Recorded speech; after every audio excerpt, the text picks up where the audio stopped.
Buenos días a todos.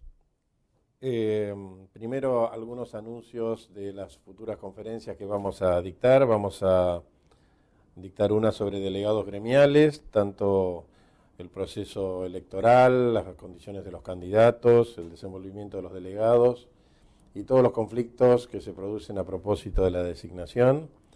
También vamos a ir repasando la jurisprudencia sobre los distintos casos especiales, los delegados extraordinarios, los delegados que no han sido elegidos, sino que son interventores, y todas las figuras anómalas que han ido apareciendo en estos últimos años. Vamos a dar también otra videoconferencia sobre encuadramiento sindical, que es un pedido que nos han hecho los que se inscribieron en la videoconferencia anterior, relacionada sobre todo con la Unión Informática, los conflictos con el sindicato de camioneros y las decisiones del Ministerio de Trabajo alrededor de las figuras de Maxi Consumo y de las empresas que están relacionadas con el Sindicato de Empleados de Comercio y cuáles son los procedimientos que hay que realizar para poder obtener una resolución razonable o para que se establezca un mecanismo de encuadramiento por los caminos legales previstos en la ley. Y después vamos a hablar también en una tercera videoconferencia sobre las prestaciones que son conflictivas, como los automóviles, las herramientas informáticas, el uso del celular, los viáticos, los gastos que se hacen como consecuencia de los viajes de los ejecutivos, la tarjeta corporate, es decir, no solamente los efectos desde el punto de vista laboral, sino también los efectos desde el punto de vista de la generación de los juicios de despido indirecto, que muchas veces realizan sobre todo los mandos medios y los ejecutivos, a propósito de la posibilidad de utilizar estos medios como un mecanismo para disparar la aplicación de las multas previstas para el trabajo no registrado o mal registrado.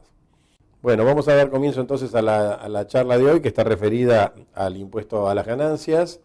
Y bueno, queda en uso de la palabra Cecilia Castro, que es nuestra especialista en impuestos al trabajo y en todo lo que es el derecho previsional y fiscal relacionado con la remuneración, y que va a tener a cargo la videoconferencia y que les va después a responder las preguntas, tanto las que se puedan intercalar como las que se puedan remitir por correo electrónico después de esta videoconferencia. Este nuevo desmadre, la DGI optó por pedirle a las sociedades de garantía recíproca que le avise quién estaba aportando, y por eso lo pide desde el 2009, porque fue justo el año en que empezaron a ser un poco más estrellas ante la falta de las imposiciones voluntarias. Yo tengo conocimiento a través de algún cliente, que obviamente no puedo mencionar por una cuestión de confidencialidad, de alguna denuncia penal que tuvieron a través de las sociedades de garantía recíproca por aportes que realmente a la sociedad nunca le llegaban. La sociedad fue la que hizo la denuncia penal, y entonces muchos liquidadores de salarios tuvieron que empezar a pedir a las empresas clientas que presenten toda esta documentación que deberían tener, porque sus empleados se las debieron haber pedido, porque esto fue siempre reglamentado, siempre se debió solicitar, a los efectos de tomar esta deducción como válida. Muy bien, una cosa importante que les quiero mencionar también respecto de esto, que es como parecen palos a la rueda, pero está hecho adrede, digamos, para evitar el abuso de esta figura, es que además los empleados que hagan aportes a las sociedades de garantía recíproca no pueden utilizar el régimen simplificado para presentar la declaración jurada de personas físicas de impuesto a las ganancias, sino que deben utilizar la versión 16 de impuesto a las ganancias y bienes personales, que tiene otro tipo de complicaciones, porque hay que dar, además de los datos habituales de ganancias, deducciones, retenciones, etcétera, hay que dar patrimonio al inicio, patrimonio al cierre, el consumido. Digamos, en realidad la versión 16 está pensada para el autónomo, no para el empleado en relación de dependencia, pero cuando se da esta circunstancia, justamente para hacer este cruce de información, AFIP, con la sociedad de garantía recíproca, pide que el empleado que la hizo no utilice el otro sistema, sino que utilice la versión 16 para dar datos respecto de esos aportes. Muy bien. Próxima. Otras deducciones que son admisibles son los intereses hipotecarios, los intereses sobre créditos hipotecarios. Esta es una deducción que nació en el año 2001. También son por préstamos tomados a partir de ese periodo. Están destinados, deben ser intereses sobre la casa única, la vivienda únicamente. No es que si yo compro la segunda vivienda y me hipoteco, esos intereses los puedo deducir. No, es solamente sobre la que tengo vivienda y tiene que ser única. Y el tope anual de esta deducción, que también data del año 2001, es de 20.000 pesos. Otra deducción admitida por la reglamentación es el servicio doméstico, y aquí se debe incorporar tanto el salario que se le paga como la contribución patronal. La contribución patronal, el máximo son 35 pesos ahora, que es más de 16 horas. El resto que tiene que ver con la obra social, que debe ser pagado por la trabajadora, pero que normalmente los empleadores lo abonan, así como la RT, no son deducibles del impuesto a las ganancias, es solamente la contribución patronal y el salario. Y esto no es sin límite, es hasta un tope. ¿Cuál es el tope? El tope es igual a la ganancia no imponible. Antes había un monto, ahora va a haber un monto por cada una de las categorías que recién vimos. Con lo cual, si a la persona le deducen X pesos de ganancia no imponible, ese será también el máximo que podrá deducir de doméstica. Una cifra sigue a la otra siempre. Te hago dos preguntas, volviendo de vuelta sobre temas anteriores.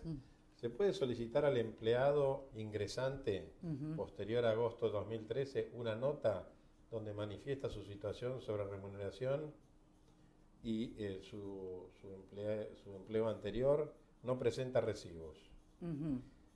Bueno, vamos a hacer, te comento lo siguiente, Julián. La normativa no aclara nada respecto de qué hay que pedir, pero dice claramente que hay que mirar enero-agosto del 2013. Con lo cual, si no puedo mirar enero-agosto del 2013, no voy a poder tomar una definición respecto de la categorización.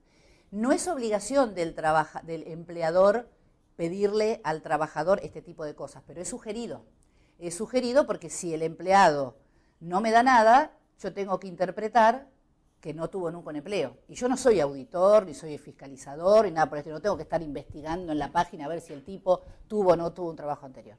Lo que yo sugiero siempre es, como cuando ingresa una persona a la firma, se solicita muchísima documentación y hay algo que está obligado por una reglamentación de la FIP, que es comunicarle al empleado cuándo está obligado a presentar el 572 en papel o por internet, que más adelante lo vamos a ver, porque ahora estamos viendo todo el tema de deducciones. Como eso sí es obligatorio, en esa misma nota yo sugiero colocar la solicitud de las copias de los recibos entre enero y agosto del 2013 o su confirmación de que no tenía empleo anterior, a los efectos de su correcta categorización. Yo creo que a la gente que entre enero y agosto ganaba menos de 15.000 le va a interesar mucho si ahora acá entra ganando 20. Para poder mantener esa exención o poder mantener esa tabla que por ahí es más beneficiosa. No obligan al empleador, es altamente sugerido. Y es altamente sugerido que el empleador se lo pregunte al empleado, para que después el empleado no empiece a decir, me retuviste mal, me retuviste de más, en realidad me debes salarios, y un montón de cosas que he escuchado en las consultas de los clientes a los que atiendo en el estudio. Ante una baja que se produzca, ¿qué tabla aplicamos? ¿Se debe anualizar la fecha de la baja a la fecha de la baja? Claro, yo iba a hablar después de la liquidación final, pero bueno, lo anticipamos. Cuando uno está frente a una desvinculación, la tabla que se utiliza es la tabla de diciembre de ese año, hace varios años que es así, y se utilizará la tabla, la categoría que esté en el momento de la desvinculación. Más adelante no va a haber remuneración, entonces lo que hago es, en base a todos estos cuadros que vimos, lo colocaré en la categoría que corresponda y utilizaré la tabla de diciembre de esa categoría. Recuerden que ahora hay una tabla para cada categoría. Hay una tabla para los que ganan menos de 15, otra tabla para los que ganan entre 15 y 25, que hay 6, recuerden, y otra para los que ganan más de 25. Entonces, en base a esa categorización que hice en el momento de la baja, por ejemplo, renuncia el 30 de junio. Bueno, ¿qué es este señor al 30 de junio? ¿En qué categoría estaba? X. Tomo esa tabla, pero a diciembre. Persona del exterior que pasa a ser empleado de Argentina en abril del 2014. Primer sueldo 25.000, redondo. Hoy 50.000. Tiene el beneficio de la norma de la Resolución General 3770. Esta persona ingresó en abril del 2014 con el sueldo de 25.000 pesos, entonces tuvo, en aquel momento, yo le di el alta, lo categoricé como 25.000, lo categoricé entre 15 y 25, con lo cual tenía en aquel momento la tabla con el 20% de aumento de la 35-25. Bueno, ahora vamos a ver por último las obligaciones del trabajador y las obligaciones del empleador, algunas de las cuales ya estuvimos como conversando previamente. Ya sabemos que el trabajador está obligado a presentar el 572, ya sea en web o en papel, de acuerdo al caso, debe conservar toda la documentación respaldatoria de todas las deducciones que él dice que se puede hacer y debe guardar el 649 que le da el empleador, debe informar al empleador si existe otro eventual agente de retención, lo que hablamos antes, por ejemplo, porque hay un pluriempleo, y por supuesto, deberá elegir como agente de retención aquel que le paga la mayor remuneración e informar todas sus remuneraciones, deducciones a través del 572, ya sea web o papel, de acuerdo con la circunstancia del empleado en cuestión. Otra de las cuestiones que debe cumplir el trabajador es presentar la declaración jurada anual de ganancias si es que, por ejemplo, entre otras cuestiones, el empleador por error u omisión o cualquier causa no pudo retener todo el impuesto que correspondía, o porque él como empleado considera que tiene otros gastos que deberían ser deducibles y el empleador no le tomó porque el empleador no pudo. El caso típico es el que ya mencionamos, que es los gastos de viáticos o de movilidad que tienen los viajantes de comercio, que por ahí gastan 100 pesos en un día y el empleador le toma 10, porque es lo que dice la reglamentación. El empleado también debe presentar las declaraciones juradas informativas de ganancias cuando sus ingresos, primero vamos a empezar por las de bienes personales. Debe presentar bienes personales cuando sus ingresos brutos anuales sean iguales o superiores a 96.000 pesos. Acá una cosa importante, hay gente que me dice, yo no tengo bienes personales, no importa, si no tiene ni una bicicleta, pero pasó los 96.000 pesos, tiene que presentar, aunque más no sea, con el saldo de su caja de ahorro, así sea 0, porque puede provocar esto una multa formal. Esto es a riesgo, ¿no? Lo que les decía antes, hay muchas fiscalizaciones electrónicas ahora porque están cursando este tipo de cosas. En bienes personales lo que se informa es el detalle de la evaluación de los bienes que tienen, de acuerdo con la ley del impuesto a los bienes personales, al 31 de diciembre de cada año. Recordamos que el mínimo es 305.000 pesos, con lo cual si alguien tiene bienes por 304.999,99 no paga impuestos, aunque sí debería presentarlos porque gana más de 96.000, pero si gana 305.000 ya paga impuestos. No hay un mínimo como había antes que eran 102.300. Ahora cuando se pasa la barrera se paga por todo.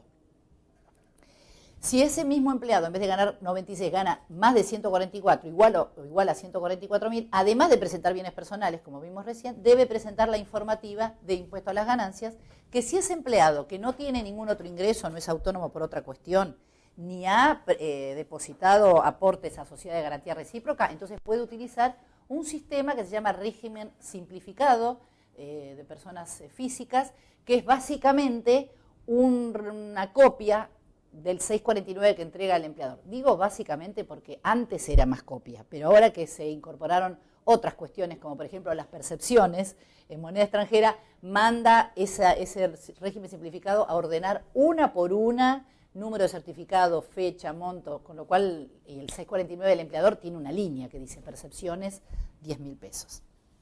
Muy bien. Continuando con las obligaciones del trabajador y hablando de estas dos presentaciones, recordamos que si de estas dos declaraciones juradas, ganancias y bienes personales, no surge saldo a pagar, entonces hay tiempo hasta el 30 de junio para presentarlo. Ahora, si surge saldo a pagar porque tengo bienes personales o porque el empleador me retuvo hasta el 35 y yo le pedí que no vulnerara en la liquidación anual ese límite y tengo que pagar el impuesto, entonces las fechas de vencimiento, por lo menos de este año, que tienen en pantalla, que ya vencieron, fueron en abril, de acuerdo con el número de terminación de CUIL.